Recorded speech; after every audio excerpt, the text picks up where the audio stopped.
Magluluto po tayo ng isdang yellowfin. Lalagyan po natin siya ng tokwa at tsaka sotanghon. So ayan po, pinakuluan ko lang po yung isda ng kamatis, luya, sibuyas. At kapag kumulo na po, ay ilagay naman po natin yung tokwa.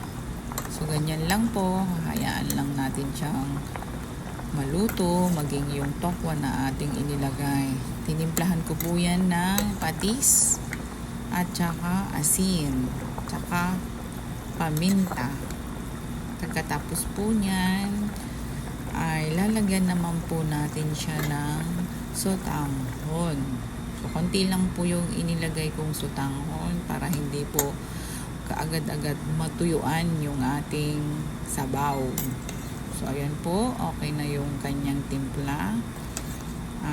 Hahayaan lang po natin siyang kumulo hanggang maluto na rin po yung sotanghon na ating inilagay.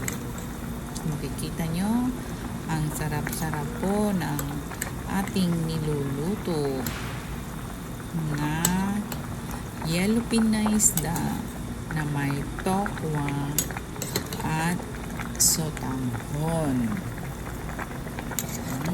Napakasarap po ng ating niluluto. Masarap po yung sabaw niya. Kasi nilagyan po natin yan ng luya. Hindi ko lang nga po nalagyan ng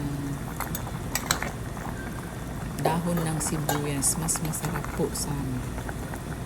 So ayan na po ang aking nilulutong yellowfin na may tokwa at sotanghon. Salamat po sa panonood. Yummy!